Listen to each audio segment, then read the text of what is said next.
If you're a Genshin player stepping into Wuthering waves and it's not going as smoothly as you expected, trust me, I've been there. Most of the tutorials online don't seem to explain the things that actually confuse new players, so I made one myself. If you're a Genshin player and just stepped into Wuva and got lost immediately, you're on the right video. I'll go over everything you need to know to make sense of the game, and if you're not from Genshin, I have a separate video for you. Link is in the description. Let's break it down. The two biggest sources of confusion for most people seem to be the combat system and the echoes. In other words, how you fight and how you build characters. So let's start with combat. First, let's clear up some terminology. As a Genshin player, you're familiar with elements, elemental reaction, normal charge and plunge attacks, elemental skills, and elemental bursts. In WoWa, we don't have elements in the same sense. There are attributes: fusion, glacio, aero, electro, spectro, and havoc. Think of them like elements, but they're not a big part of the WoWa combat puzzle. No reactions here. Although glacio can freeze, it's not a central mechanic. Here's how familiar Genshin terms translate. Normal attack is basic attack, charge attack is heavy attack, plunge is still plunge, skill is still skill, minus the elemental part, it's resonance skill, and the burst is liberation. Also, WoWa introduces some new system: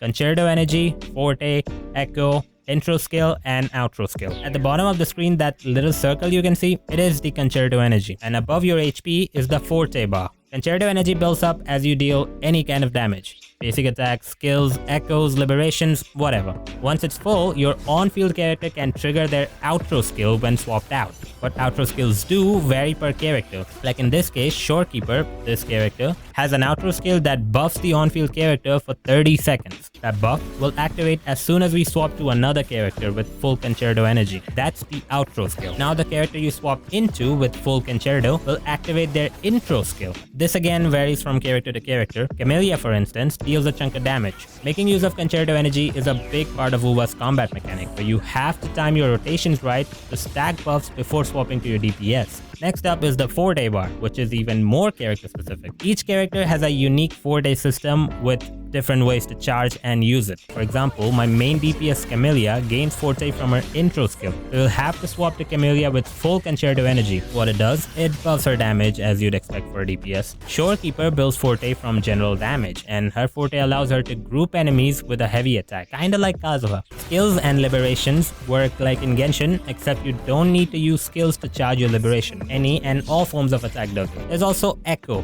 a unique mechanic that lets you transform into an Echo during battle. You activate it by pressing Q. You do this to either attack or take advantage of their abilities for other things like exploration and protection. Now let's talk combat mechanics. In WoWa, 3 things matter most: dodge, counterattack, and parry. There are other skills you acquire as you play, but these are the big 3 in my opinion. Dodge is, well, very self-explanatory. Much like Genshin, it is just a dodge you do to avoid getting hit and taking damage by pressing your dash key, except it's cooler and has a cinematic effect. As soon as you dodge, you have a little window in which you can attack the enemy, dealing a good chunk of damage. That's called counterattack. Lastly, parry. See those rings there? Once they align and glow, if you attack at the exact time, you'll do a parry. That's it. It's more difficult to do in time than the first 2, but it's totally worth it. Why? Big enemies in WoWa have a stagger bar. It's this white bar under their HP. When it is active, the enemies have increased resistances and are in full active mode, attacking and hunting you. Once broken, they're vulnerable for a short period of time that you can use to deal a good chunk of damage. Counterattacks take away a decent chunk of that bar. Parries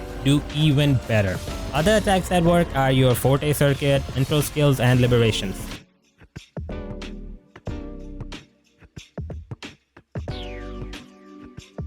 Just like Genshin has talents, artifacts, and weapons, WoWa has Forte, Echoes, and weapons. Weapons part itself is very similar to Genshin. There are a total of 5 different weapon types: swords, broadblades, gauntlets, pistols, and rectifiers. Swords, broadblades, and gauntlets are all melee weapons, similar to Genshin's sword and claymore. They are your prime choice for actions like parrying. Rectifiers are catalysts of WoWa. They have slightly larger range than melee weapons and can parry with limited attacks, though it's not as good. Pistols usually can't parry at all, though some characters like Carolata are exceptions, and any character regardless of their weapon type can still parry with their echoes. Echoes are like artifacts, but better and more confusing. Instead of just boosting stats, they also act as abilities. So echoes are just enemies you encounter and defeat. They become this hologram thing which then you can absorb, and boom, you have your echo.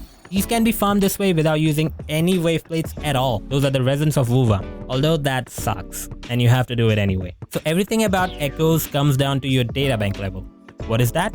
It's another thing of the game which unlocks your echo rarity and increases your cost limit. Alright guys, we're gonna talk some math, so pay attention. You have cost 1 echoes, cost 3 echoes, and cost 4 echoes. 2 for some reason doesn't exist. Think of these costs like the different types of echoes you can have. Like in Genshin terms, how you have a flower, a plume, a sand, a goblet, and a circlet. It's like that. But unlike Genshin, where everything just fits into place, you can put anything anywhere you want. It's super confusing. See, all Wuva cares about is that you put 5 echoes at most on each character, and they must not exceed the current cost limit, which will depend upon your databank level. For example, at databank level 5, the cost limit is 10, which means you can put on your character 2 cost 4 echoes and 2 cost 1 echoes. It's a dumb thing and don't do it actually, but it's totally possible. First order of business is you need to level up your databank level. Besides unlocking higher cost limits, which maxes out at cost 12 on level 9, it also increases your chances to get higher rarity echoes. Like here at level 5, the highest rarity you can get is a 3-star, which is the same as it is in Genshin. Shit, fast forward to the present, at databank level 20, you can now get 5-star echoes, and the probability ratio is 80% to 20% for 5 stars and 4 stars. You level up your databank level by farming echoes and gaining XPs, so it's important to do. Every echo that has a golden line under it is a 5-star. Next, we're gonna talk about how you're supposed to put them on. You see on the vertical cost 12 by 12 line, there are 5 slots. That's where you put your echoes on. Right next to it is a horizontal line where you can see options for all, cost 1, 3, and 4. Those are like filters that'll only show echoes of those respective costs or categories. Remember, like I said, unlike Genshin, there are no rules. You don't have to run every single cost echo. You are only limited by cost limit. Otherwise, you can run 2 or even 3 just cost 4 echoes. They won't mind. However, here is why that isn't a good idea. Like Genshin's different artifact types, these echoes also have an identity. Like cost 1 can only have attack percents, HP percents, or defense percents, and their second stat is always HP flat. Cost 3 can be attack percents, HP percent, defense percent, energy recharge, or any elemental damage, and their second stat is always attack flat. Cost 4 is attack percents, HP percent, defense percent, crit rate, or crit damage, and their second stat is always attack flat as well. Essentially, cost 4 are like circlets, cost 3 are like goblets, and cost 1 are like sands. So it's better to mix and match to get the best builds. Also, whatever echo you put on the very top slot is the one your character will be turning into when you press Q. So it's a good idea to put a cost 4 echo there since they are the strongest. Now, leveling them up is where it gets painful. Echoes start with 2 stats. You unlock more every 5 levels, and substats don't upgrade, just unlock. Once you get a stat, it's there.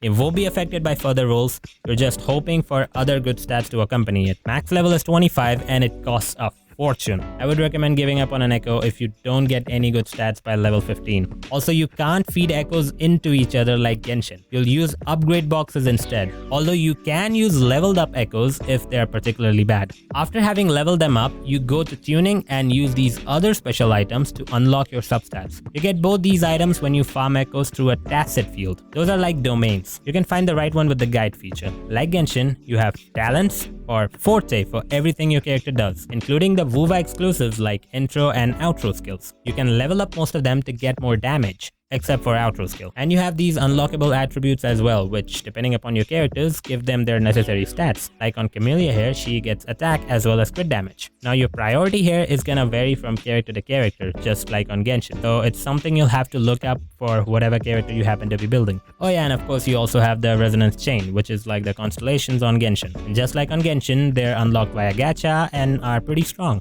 And that was everything I believe you needed to know to step into Wuthering Waves. Thanks a lot for watching. Leave a like if you found this video helpful. Also, shout out to my good friend ICGaming775 for helping me with this video. He's a speedrunner and a Wuva expert, so if you're interested, check out his channel. Link in the description. If you have any doubts, feel free to ask in the comments. I'll try my best to help you. If you need more in-depth help, check out our Discord server. Link in the description. Me or someone from our passionate community will definitely help you out. Thanks again for watching, and I'll see you next time.